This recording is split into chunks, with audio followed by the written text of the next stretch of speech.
yes, while people are buying, and there's a certain amount of business that's happening right now, they will obviously always veer towards buying inventory from brands that they trust, brands who've had a legacy of delivering on their commitments. So obviously, good brands, honest brands, true brands who've spoken without the faff and delivered on their promises are brands that'll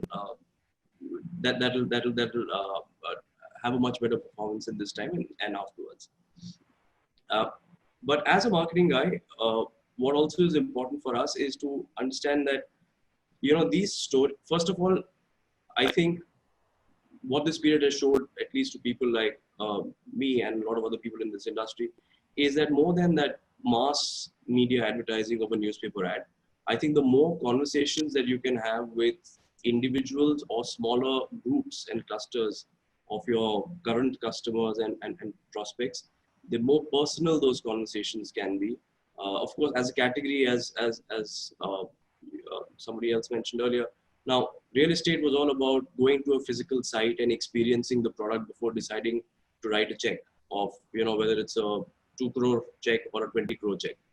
Now, how do we as a marketing function, as a marketing team, how do you take that experience to people's screens, as it were, uh, over calls, over discussions, get them to touch, feel virtually the property as best as you can.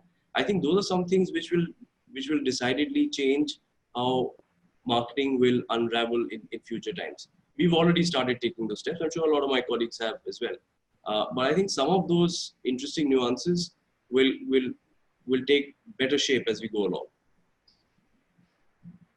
Great, Karan. Thanks for sharing that. So, Joy, coming to you, as a healthcare brand, uh, Dr. Batras has been in business for a long time. But now with people's new consciousness of healthcare, on boosting immunity, on getting more focused. Ajay kind of touched upon that when he talked about people are having deeper thoughts about health and wealth. Uh, how do you see the business focus of Dr. Batras going forward?